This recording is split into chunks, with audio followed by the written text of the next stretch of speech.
Tonight I have a very special guest joining me, and I can't wait to tell you all about it. But before I start that, I'd like to share something with you that is important, and I just can't wait to share it with all of you. Next week on Wednesday, October 8th, we will be doing a global meditation, 1 p.m. all time zones. So you can join us from anywhere, wherever you are, whatever you're doing. It doesn't matter. And all you do, it's really simple too. And this is what makes it so great, is you just think about a memory of love that you've had in your life at some point, whether that's with yourself or another person or God or a child or a pet or a favorite moment, whatever it is. And you just meditate on the feeling of conjuring that memory up into your system and just soaking in it and letting yourself really, really feel the emotional content of it. And what happens is a beautiful chemistry kind of chemical process starts where you start to ignite the human vortex that you are, and the biochemistry in your body evoked by that love begins to interact with the environment around you. If you can be outside, I would highly recommend it because it's a beautiful interactive experience with nature that is extremely reciprocal. And after you practice it and try it, or maybe even on the first time, who knows, because there is no protocol to it. There is no rules. It doesn't matter what religion you are. It doesn't matter anything that typically defines a spiritual type practice does not exist in this technically. So it's simple. It's easy. All you do is find what love means to you. I mean, it's really different for everybody. And when we try to really describe that, God, it's really hard. And people end up fighting over what the topic of love is and what it means. And so we have designed a wonderful global meditation called Love, Breathe, Earth that does not require you to believe anything. You just have to remember the feeling of love associated with something that really conjures that into your body. Practice feeling that for a few moments. Let your body react to that. And the science behind it is this. When you have PTSD, and it's been proven medically and scientifically that when someone has PTSD, the memories of trauma create a whole barrage of different physical ailments. And people spend their time and their energy and most of their life dealing with it. You know, the pharmaceutical companies have created drugs for it. There's therapists that help you get through it. And so what we're suggesting at Love, Breathe, Earth is that we can also create the opposite of that, which is the love essence through the body. And it can do a lot for your biology, because your biography is your biology. We've already gone through that for the last, however many years that the spiritual communities have spent their time proving that and suggesting that. And we've done that work. So now we can validate the fact that when we spend time thinking about things, we get that emotional energy stirs up the biochemistry, and the biochemistry goes out into the environment around you, and it affects things. It affects other people. It affects plants. It affects animals. If you're feeling fear inside of yourself, your dog will pick it up. Your cats will pick it up. It's a reality of a connective tissue type ether that we all share. So Love, Breathe, Earth. On October 8th, next week, I'm inviting all of you listening to join us at 1 p.m. all time zones. You don't even have to figure out what time to tune in. 1 p.m. all time zones all the way around the world. And you spend as much time as you want doing this. If you want to do it for a few minutes, great. You want to do it for 20? You want to do it for an hour? It doesn't matter. It's your choice. And we invite you to come back to the Love, Breathe, Earth community on Facebook. You can find the links on my homepage here on Achieve Radio. And share pictures if you take pictures of your experience, or if you have words you would like to share of your experience, we are open to that. We have done this a few times over the summer. We did our first one on May 18th, which was blessed by the Dalai Lama. I have the letter posted on the website. We were so excited and so just thrilled that this happened. Myself, I was in the Catskill Mountains going through the Catskills to the Mother Earth Chamber. It's a stone chamber type mound structure Yorkshire in the northeastern United States.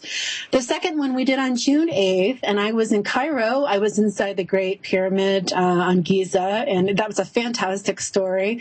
And the next one after that was August 8th, and my sister, my biological sister, and I were down in New Orleans in the swamps talking to the fungi, which has been proven to be the communication system of the natural world. So we had a phenomenal time. And this one, you guys are hearing it. I think social media, my platforms on social media have heard it. But anyway, you're hearing this announced publicly for the first time. Dr. Emoto, who does the water crystalline work, will be photographing our water crystal from the 9/11 memorial, because that's where I'll be this year in New York City. I'll be doing the Love, Breathe, Earth meditation from the 9/11 memorial in New York City.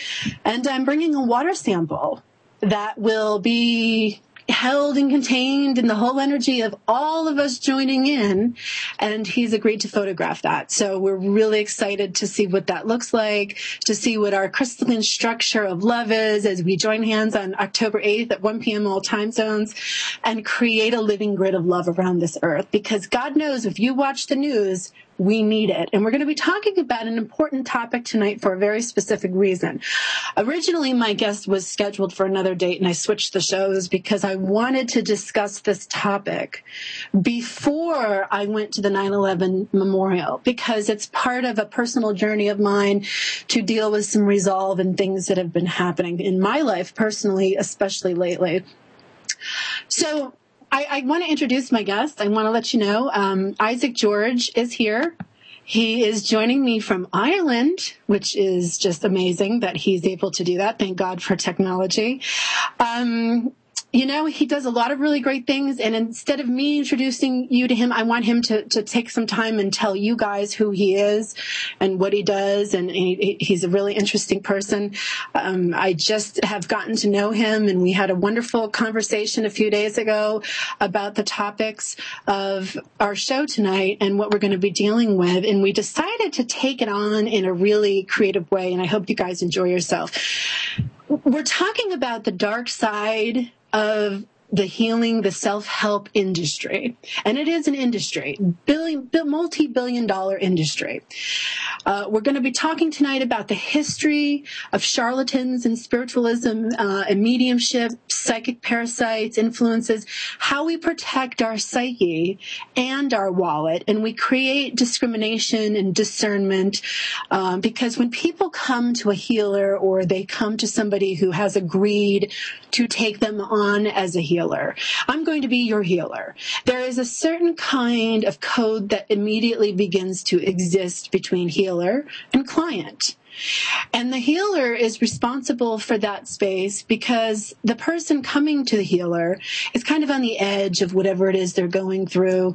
They're vulnerable, perhaps just at a low point. And we all know what it feels like, perhaps, to be kicked when we're down.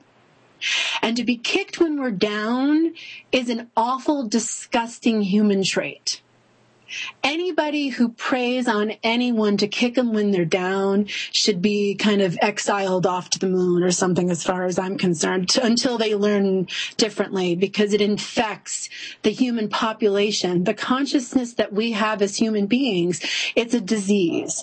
And if you look at the global platform right now, you have this Ebola infection that's reached the United States. It is going to create a pandemic of paranoia. And I believe that the only ways that we can really address this issue on a large scale is by looking at the micro, and by looking at the thoughts and the emotions that we put out every day, that we put out all over the place in various ways. It's no longer going to cut it to be surface normal, because your underlying energy is going to affect everything. So if you're saying, oh, I love you so much, and blah, blah, kisses and hugs and, unicorns, but then underneath it, I hate you, I can't stand you, is running the show, that energy is running the show, not the niceties that you put on the surface. And if you think people aren't evolving enough to be psychically in tune to that, you need to recheck things, because that's where we're headed, folks. The human species is becoming more sensitive to energy. They're becoming more psychic, whether you like it or not, or you get paid for it or not. People are becoming more psychic. Their intuition is starting to be rebuilt and put back together, because why? Well, the healing industry has been going at it for however many years. But there's a dark side to that. There's people who take advantage of it financially, energetically. There are people who put claims out there that they are this or that, and that's not what's under the surface. So Isaac and I are going to be talking about this tonight, how we choose guides or teachers or mentors wisely. We're going to be talking about psychic attacks. What are those? And really where the boundaries of power and belief lie, and why that's so important to understand the boundaries of belief and power and love. Because if we don't have a very clear, definite boundary with those things, the energy gets very, very tangled and very mixed, and it can really do a lot of damage. And my personal feeling about the Ebola outbreak is really that we have become masters of hate. We have become masters of how to use hate to motivate, how to use hate to create. There's just a lot of things, and we're going to get into that tonight. So, Isaac, thank you so much for joining me in the middle of the night from Ireland. I'm just so happy you're here. Welcome. Thank you. It's great to be on, and it's the middle of the night. It's just midnight here, so I'm doing okay. I usually stay up to around this time, so. Anyway, it's great to be on the show. Well, that's good. Well, thank you for being here. So why don't you tell everybody about yourself? Who are you? What do you do in the world? Well, I have background in business primarily up until the age of 44. I was in the hotel industry and corporate life and retail sales in the music industry and all kinds of different technological things like computer point-of-sale equipment back in the 1980s. I have a varied career. I've been all over the place, and I'm American. I wasn't born in Ireland. I grew up on the East Coast of the U.S. and lived half of my life there, and then the other half in Oregon and Arizona before moving to Scotland in 2004. So basically what happened to me in 1994 is I went through a spiritual emergency, a Kundalini awakening that began in January 1994 and really didn't tail off until probably 1999. And during that time, I sort of gradually left my careers in corporate life and was attracted to Reiki and certified hypnotherapy and a lot of the healing modalities around that time that I was doing just for myself. And eventually, what emerged from all of that was becoming a conscious channel for a being called Archangel Ariel. And it wasn't something I wanted a number of times, much as the way Tom Kenyon, the sound healer who channeled the Hathors, him being a scientist and a transpersonal psychotherapist, he didn't like the whole idea. I didn't either. I was quite of a different mindset, even though I've had a lot of different unusual experiences since I was a kid. But be that as it may, I traveled over the U.S. and Canada and co-facilitated dolphin swim seminars in Hawaii and all of that. It was quite an amazing roller coaster ride for about 8 years. And then moving to Scotland, I needed to ground. So I've been like in the cave 7-8 years. And now I'm coming back out again. And during that time, I've honed some skills in spiritual counseling, working with people who are coming through or coming out of their normal life and experiencing Kundalini awakenings or, phenomena of various types, and also have a lot of grounding in sacred sexuality and Tantra, which I studied assiduously based on the advice of an astrologer in 1995. And so I've been involved in sort of spiritual psychosexual practices and shamanic studies, and eventually took on astrology as an avocation, and now I make it as one of my secondary tools when I'm working with people. So I have 2 websites that deal with the counseling side and the astrology side, but I actually use both in most of my work with people, and I'm starting to come out again to start do group stuff and online seminars. And I'm also a musician and writer. I did put out a book in 2007 that's on Amazon, and also put out a CD in 2009 or 2010 of original music, meditation sort of stuff. So that's where I'm at right now. I'm in Ireland, and I'm coming out of the cave. Look out. Well, I think it's great that you swim with the dolphins and you got that frequency for all of those years, and then you ended up in such a magical place. So, well, welcome. Yeah, and Scotland and Ireland. Yeah, it's all Celtic. It's all amazing. It sure is. Well, if you're listening and you'd like to check out his websites, you can go to isaacgeorge.com or infinitewaveastrology.com. Both of those web links are on my radio homepage. You can go there and click right here on Achieve Radio. We're also live, so if you would like to call in and share your story, if you have experienced something that we have been talking about tonight and you'd like to talk about it, you don't have to name names or be specific unless you want to. But we are inviting you to come into the space if you would like. We also have an instant messaging service on achieveradio.com. You can also send me a message on the host board, and I'll be happy to answer it as long as we can get to it. So you never know where we're going to go. It's kind of one of those organically grown shows. And, Isaac, I have to say that I am so glad I met you before I knew who you were. Because when you and I crossed paths, it was rather kind of random. I think you had said something to me on my Facebook page, and I said, oh yeah, let's talk about it sometime. Then I reached out to you, and which is unusual because, I don't just invite just anybody on the show. I try to carefully plan the energy of my shows and what comes on, the information, the timing, etc. So I actually had another person scheduled today who was going to talk about her story about going to the 9/11 memorial site and working with the love frequency, the 528 frequency. And I contacted her and I said, can you move? Because I think I really need to do this show first. Oh, yeah, no problem. And I told her why, and I was very clear in it, so she understood.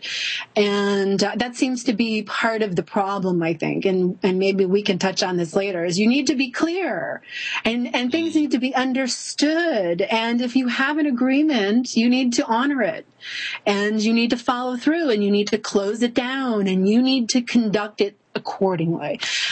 So I wanted you to come on the show tonight so we could talk about this topic, and then I can go do the Love, Breathe, Earth meditation. I mean, maybe this was kind of selfish of me to coordinate it this way, but it felt appropriate.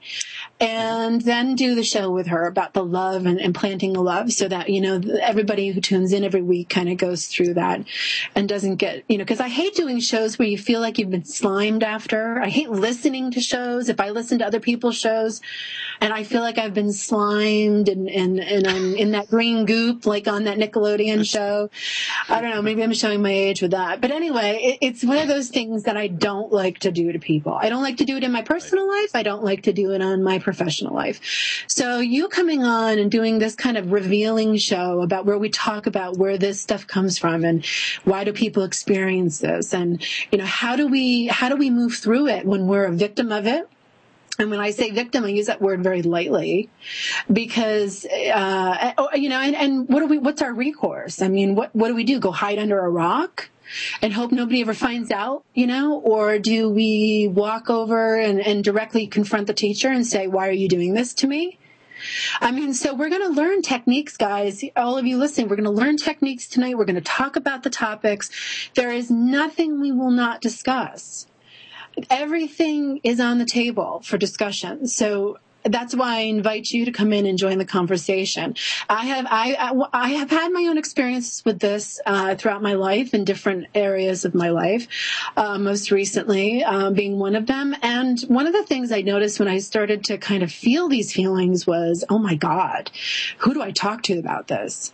Who do I call? I mean, who can sit down and hold the bucket while I throw all my tissues in because I'm crying and upset and dealing with this? And being a public person, I had to be discerning in how I worded it and what I said and the things that I put out there, because I don't believe in the disappearing act.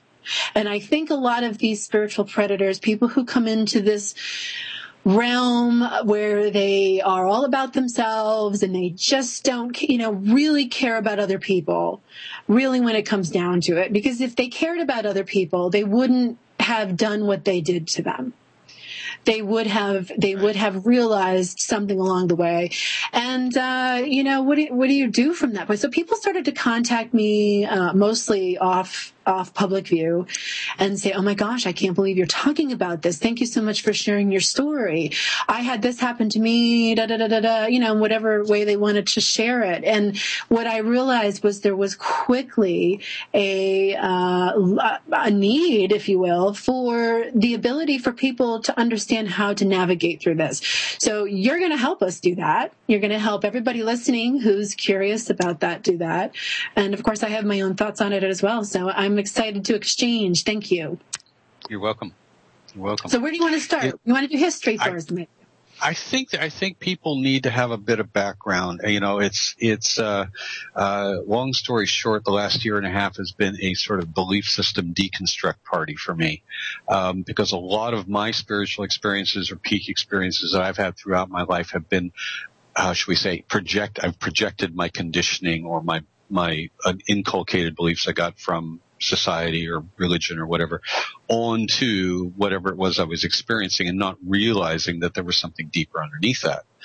And my own experience with discernment began back in my early 20s when I really got into meditation and Theosophical Society stuff and Rosicrucianism, and I actually was a member of briefly a white witchcraft coven, but it turned out the guy who was running it was a sociopath, and he was just manipulating everyone. So I got an early dose of medicine of discernment, and then when I had the major spiritual awakening in '94, and then moved to Sedona 4 years later, I got another few lessons, with some of the people in that area whose names I don't remember, but I was sort of guided by my inner guidance. Oh, go check this guy out. So I'd sit in with this like meeting or something and watch somebody who was obviously very skilled at hypnotherapy techniques, use induction to convince people that they had certain things to clear when they didn't have things to clear, and basically making a bunch of money off of it. So it's not rampant. It's not everywhere. And it's not everybody you have to suspect, but there's a lack of discernment or discrimination just because people want to believe, just because they're going through pain, they're going through suffering, their life is changing, things are happening to them they don't understand. But where this starts, and what I've discovered that a lot of this goes back into ancient history or pre-Christian, pre-Judaic, all the way back to probably the fountainhead of civilization, which would be the time of the Rig Vedas in India, Persian, Sumeria, Babylon. And the stories that were held by the mystery schools about there being a predator race or a race of cybernetic intelligence called the Archons. This has been held of the Gnostic materials called the Nag Hammadi codices, and some of the best researchers or the most high-profile people out there would be Jay Wiedner and John Lamb Lash. And they have done the most studying around those materials. And basically, the Gnostics or their predecessors, the members of a thousands of year old group called the Magian Order, sorcerers, shamans, people like these were just parapsychological detectives, and they basically tapped into what we now call the Akashic Record. They saw it as the history and memory of the planetary consciousness, or Gaia, Sophia. Where did the planet come from? Where did humanity come from? Why is there this distortion in the human condition that has this predilection toward violence or preying on its own kind? Humanity is one of the few species on the planet that actually predates on its own kind. And so they were investigating this, and they discovered in the history of the planetary memory is that the existence of this species of cybernetic creatures called Archons. Now, it sounds pretty wild, fantastic, and sci-fi and all that. But they call them mind parasites. They exist outside of the Earth biosphere, and they also exist in our consciousness because we're related to them. It would take too long to go into the whole story of how that came into being, but they are lacking empathy, intelligence, imagination. They are not empath. They're like psychopathic. Okay, so they have no ability to realize that anything they would do would actually cause negative consequences, not only to those they prey upon, but also to themselves. They have no sense of boundaries. And so this is something that operates in the human condition, but it's because of conditioning that it is seemingly so rampant in our modern times. The idea of having no feelings or not being able to discern or empath how somebody else would feel based on the actions that you would take toward them. So the Archon is a big mystery in a way. It's also a big hidden thing. Why? Because the Gnostics were wiped out 1,600 years ago, and it's like most of the material that we had access to through the libraries of Alexandria, they're all gone. There's just fragments left. But, some of this really makes sense. And it makes sense from the standpoint that if this is a species that covets this world and would like to, covets the gifts that humanity innately has, it doesn't make us better than the rest of the animal kingdom, but it makes us unique among all species here. This divine spark called the nous, or the soul, our ability to imagine and create and be novel. That is something that according to the Gnostics, these creatures envy, but they're senseless about it. If they can't have something, if they can't own it, if they can't participate in it, they will destroy it so nobody can have it. So the whole idea that seems to be occurring since 1,600 years ago is that more and more humanity is not being taken over by archontic consciousness, but they are turning into archontic consciousness. So the destruction of the biosphere, environmental destruction, predatory practices, but anytime you think of predatory, well, it's not just down to individuals in spiritual circles or groups. It's also entire nations. The idea that another country can take over or invade another country for their oil resources. Well, that's a form of predation. So it's in the culture, it's in the mindset, and a lot of what the Gnostics warned about is that this could easily be, this tool would basically evidence itself as the biggest threat to humanity through organized religion and patriarchy. And so we see that more and more now in the rise of terrorism, the whole Islamic question and Islamic against the Christian. This is really sort of a false battle. It's pitting human against human, but we didn't originate it.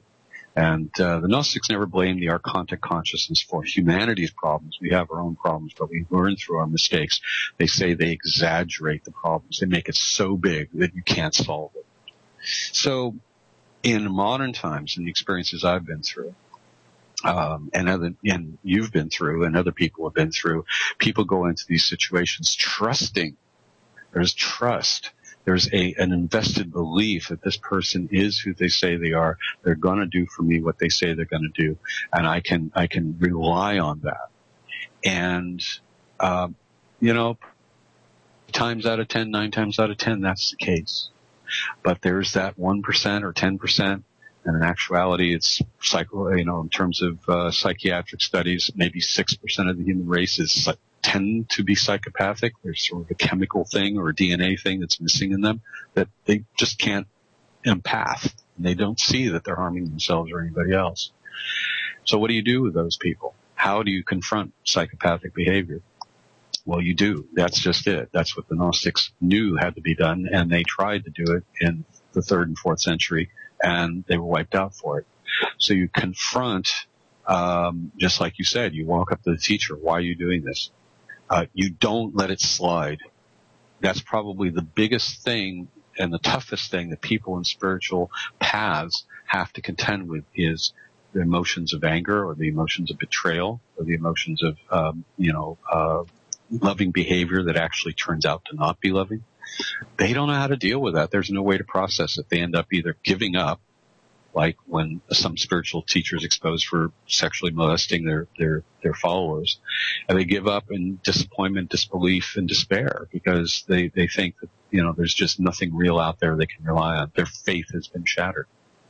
And this is something you're going through and other people are going through, and it's like that. It's like a disillusionment. And what do you do with that? How do you feel? How do you deal with these emotions? So we're going back, say, 8,000, 10,000 years and then bringing it, slingshotting it back into the present. And we have now a lot more at stake, because back in maybe the olden times, it was people who were taken advantage of. It wasn't for financial reasons. It was for reasons of power over. But now it's power and money. Okay, so there's a lot of money, and there's a lot of sacred cows and a lot of sacred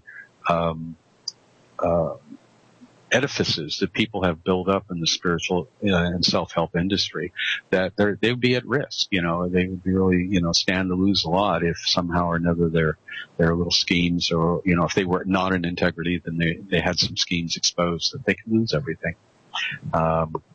And then there's oddball situations like what happened in Arizona a few years back, where a guy was leading a sweat lodge, and the sweat lodge caught on fire, and a lot of people died.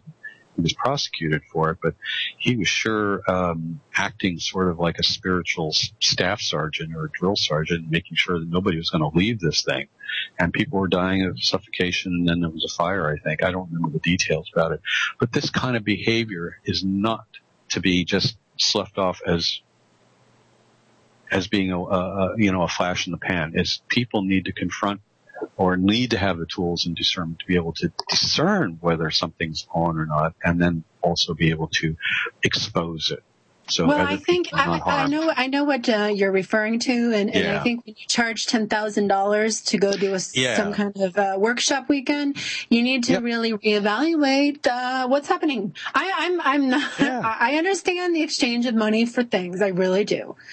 However, if you're paying $10,000 or more to go spend the time and do, and a sweat lodge is a Native American ceremony. So if you want to learn it correctly, go to a Native American and learn it. That's how I did it. It's just kind of one of those things. It's like we know what we grew up in. Okay. So anyway, I love how you put this, and I think that the history of that you were talking about with the really ancient history with the Gnostics and the Archons. Am I saying that right? Archons? Yep, Archons, yeah. Makes a lot of sense. I was hanging on every word. You might have thought you lost me or something, but I was listening really closely. This is my own personal journey with the rediscovery of the Sophianic consciousness, which is the consciousness of Gaia. This is this planetary being that basically turned into the earth, according to the Gnostic legends. But that's the reason we call her mother. And that's the reason we call her her. And this isn't my invention. This is the research of other people that I have had open me up. But it's because I've already was available for that through the channeling experience, the Kundalini experience, because a lot of these Gnostic groups, these cells or whatever, all over the Levant, Eastern Mediterranean, and across Celtic Europe, they had, they worked with Kundalini. They worked with plant medicine. This is how they got in touch. These are the taboos now. You can't really, sexuality. Oh my goodness, Oh my God, you can't have anything mixed. It's all got to be compartmentalized. It's really exactly. And we know that, so we know this, and I believe that we have evolved enough to really grasp these concepts. Now, I don't want to scare everybody away and say, "Oh my gosh, I never can trust anybody," because we already have a very cultivated field of creation for that. So when we're talking about this subject, I love how you're presenting it, because it's soothing in the sense that this is not a gossip show. This is not a fear-mongering show or trying to, invade that space in any way. But we need to talk about it, because we can't change anything we don't talk about. And if somebody's not talking about it and nobody's knowing what's happening, then nothing can ever really change. It takes a little longer. Why not just do it quicker and get it over with so you can get to the good stuff? That's how I look at it. And I think that hearing the historical background and understanding what you're explaining helps also, because it's not just us. It's like, I think some people look out the world today and they say, what the hell's wrong with us? Why are we like this? And then we look back in our history and we see some of the conflicts, broken down the way you describe them. And we can start to see the patterns, the generational patterns perhaps, or the relation patterns or whatever, it's just easier, I think, for people to grasp and understand that, this is important to talk about. This has happened before.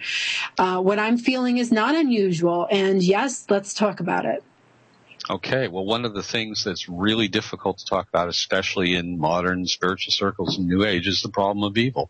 And this is, which is just the word live backwards. But it's just life turned upside down. And it is the question here has to be reframed. And basically what the problem with, either whether it's non-dualism or New Age or the Judeo-Christian Islamic heritage, they were all based, or they're all coming from something that happened predating Judaism called Zoroastrianism.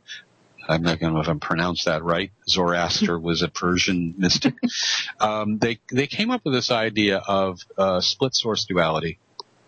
And basically what it is that everything comes from the Godhead. And so God created evil and good. It's like scratching my head. Really? This is basically the biggest error. And then Abraham learned that one from them because that's where he comes from. And then that was passed down through a number of different filters. I'm not even going to get into that. It's too long and convoluted. But basically, that is where this idea that our salvation is some off-planet God somewhere.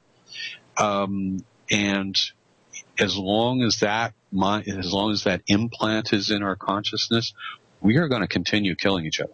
And we're going to continue trashing the planet because we don't have a place in the planet. This is probably one of the things I remember from my awakening process 20 years ago, and I heard it constantly when I was in Sedona or traveling around the U.S. I don't feel at home here on this planet. This is a scary place.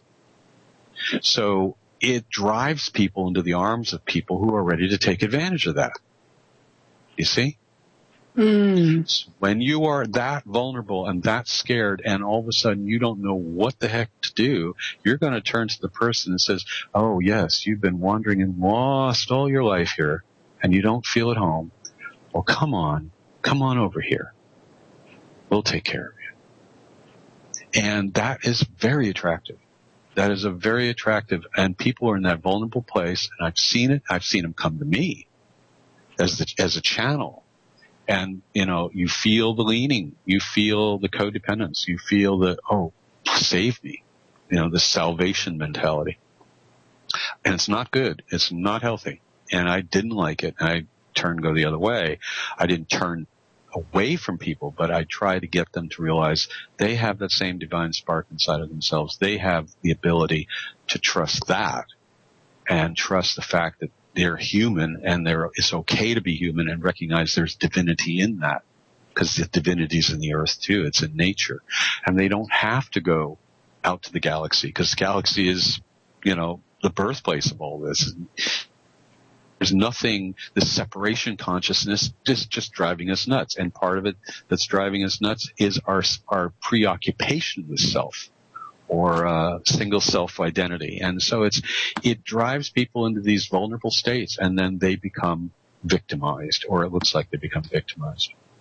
So how do we do this? How do we reframe our whole perception around what is spiritual and what are teachers for? What are guides for? They should be guiding. They should be helping people to find it in themselves, just like the native indigenous people did for centuries, thousands of years. They didn't have a dogma. That's basically it. Well, the ideology, I believe, is where we get caught up. We trip on ourselves. We fall so in love with the ideology that we kind of throw our common sense out the window, and that can happen easily. And but the other side of that is, how do you create a community without it feeling it's that carrot, come on home over here kind of feel? You know, it's like you have the come on over here, it's home, you know, to the vulnerable ones. And then you have the ones who genuinely want to create a kind of community where people do feel that kind of lost coming home kind of sense without being taken advantage of financially, spiritually, or otherwise. So how do you suggest people discern the difference between those two situations? That's a really, really good question. And it's something that's actually really up on, you know, my radar right now, my horizon with somebody I've been having some conversations with, is that it does start with each individual person, you know, taking, you know, responsibility for themselves, which means you're not an island. You are, and do have the right to reflect and work with other people, and get their opinions or get their guidance or whatever. But to create community like what I feel you're describing, where it doesn't become this sort of enmeshed, gooey, utopian thing, that it actually respects the boundaries. Utopian thing, but also, you know, the fleecing. You know, a community is not about the fleecing. And I think that's where a lot of it happens, is when the difference, I mean, when I look at the two different situations, a community is we're all our own individual ecosystems, and we're all orbiting around each other, and we're supporting each other, and we all help weed the garden, and we all pay our own bills, and we take care of our own responsibly and accountably, and then we assist others if needed, but our home base is really solid. And we don't depend on the fleecing of people to take care of that for us. Yeah. It's not a codependent relationship. Do you see what I mean? It's an interdependence, and it's done by agreement. And it leaves the door open that if somebody doesn't want to play that way anymore, they can go off and start another one. You know, it's a different kind of symbiosis. So you're exactly right. It's exactly what I'm envisioning. It feels like family. It feels sort of tribal, but it doesn't have this. It doesn't have that. It has that openness to it. It's still flexible and creates the ground in which a novelty can occur. So it is the money thing is a big thing. Hurt. Nobody's getting hurt. I mean, you might get hurt in other ways, but it's just you're not getting hurt in that sense. You might have disappointments and problems and make mistakes, but that's part of the living thing. So absolutely, yeah.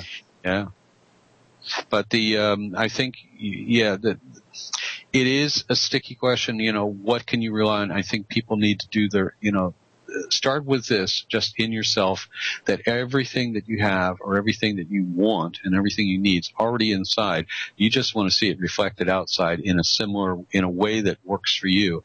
And I'm not talking about creating your own reality. This has been bandied around. That's a complex issue. That's for another show. The whole idea here is starting with your authentic human self and saying, I'm already divine. I'm already one. I'm here. I belong here. I don't have to go shooting out into the galaxy somewhere to find home. I'm here. This is it.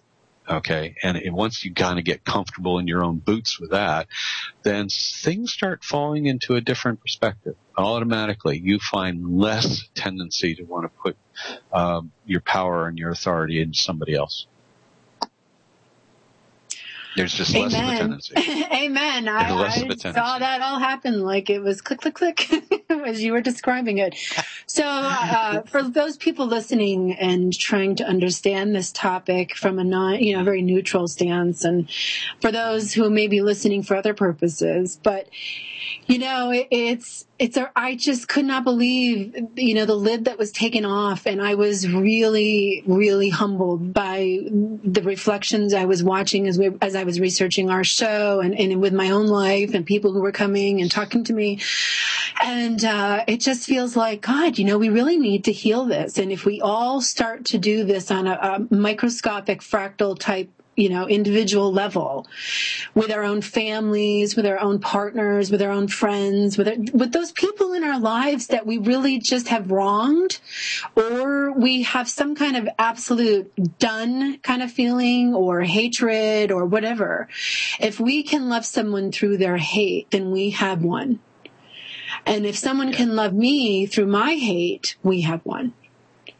And what does winning mean? Just what you were describing in the beginning of the show, where these kind of no empathy at all, no ability to have compassion. I have seen those people. I have felt that. I have seen people do that to each other. We all have. I believe we've all seen it in some form. And it's heartbreaking to witness. It's heartbreaking. Mm-hmm. The strongest thing, sometimes people come to me and they say, oh my gosh, this person is so in love and I was so inspired by their love and I went off and changed my whole life because they inspired me that much. I think we need to pay attention to those kinds of things. I think we need to honor them. We need to protect them, keep them safe in whatever fashion that takes, because isn't that like the ultimate feast for these kind of entities or energies that are predatory in nature? And they come in and they just do what they have to do to break that up. And they will do it in whatever way they can. Don't you think? They do, because what they thrive on, what their as John Lash said, their juice, their Gatorade is fear. And if you deny that, normal fear is like, I'm going to step off the curb and get hit by a bus. But irrational fear that is driven by everything is a threat and or I can't trust anything. That irrationality is food, apparently, for this consciousness, if you can call it a consciousness. And it's soulless. And there are a lot of people who behave this way. They look soulless. They're like, I think, David Icke calls them red dress programs from the Matrix. There's artificial life forms. There are artificial life forms walking around disguised as human beings. They're essentially so co-opted by the archontic consciousness. And most of those people who gravitate into those, they're in that mindset, gravitate to positions of power in politics and corporate life. This is how they get where they have gotten to. Where it's really easy to manipulate the energies predatorily across the planet on bigger levels. Yeah. So they're like the collective. In the media, it's the big club. Well, basically, there was a rebellion, or part of the Gnostic movement became the Illuminati. So there you go. They felt it was better to kind of guide humanity because they knew better. Well, the Gnostics didn't do that. They educated people. They brought in the arts and the sciences and educated people. There was only a small minority of the Gnostics who were the initiates into the goddess mysteries. So what we have today is a complete lack of understanding about the pagan cultures that pre-existed these major religions that we know of, and how they live symbiotically with the environment and with nature and the cosmos. We're now in awe of what's left over, what indigenous cultures that still exist and how they view how we live. They look at us and we're insane. We're the insane ones on the planet. Yeah, we're the ones that are crazy and wrong. Well, we're the ones that are ill. Yeah. We're the ones with the problem, not me. Yeah. I don't have any problem. Okay. So, we're kind of coming to the end, but I wanted to talk to you quickly, if we can, about the Ebola disease that now has suddenly appeared in the United States. And, if what we have, if we really walk our talk and we believe that disease is created by vibrational energy and interaction, like Nikola Tesla has certainly proven that everything is vibration. If this disease has sparked its head in the United States, minus all the conspiracy theories, let's just clean the table off of that right now for 1 second and just look at this as an energy form. Wouldn't it make sense that this energy form will vibrate or create, and spread itself through that vibration? Would you agree with that? Yeah, I would. I think the more people that are focused on it in a fear vibration, it will just accelerate just what happened with AIDS in the 1980s. So the people who become afraid, the people who become paranoid and afraid and move into that same energy that we've been discussing tonight, pretty much. I mean, you can't have love and fear in the same space. Mm-mm. They just can't occupy the same space. So if you have fear, I mean, we all have some kind of fear, right? So we're not all purely in the state of love, but we've all experienced it to different levels and degree. And for some of us, it's been really strong, and some of us maybe not so much, but we still have experienced a taste of it. And so the vibration that's coming in through this disease, do you believe, could it be fair to say then that the level of collective hate on the planet has aided in this? I think sometimes these things can manifest just very much out of the collective unconscious, and nobody knows where it came from. And that it takes on a form that actually is real and virulent and can be treated with drugs, or stopped in some way. But it's amazing, we had the swine flu thing, the bird flu thing, and basically more people got sick or died from the vaccinations than they did from the actual disease. So it's again, we're our own worst enemies in not being able to see the interrelationship between thought and emotion, especially emotion. And our quantum physical reality here, and how the biology and energy interact. Yeah, and also the biochemistry that's produced as a result of our emotions. Yeah, anybody and that's the physical manifestation. Yeah, exactly. Absolutely. So, I mean, we have spent a lot of time, us beautiful humans now, kind of going through the information age with the internet and being exposed to these different theories and experiential hypotheses, and by going according to what we have seen firsthand also.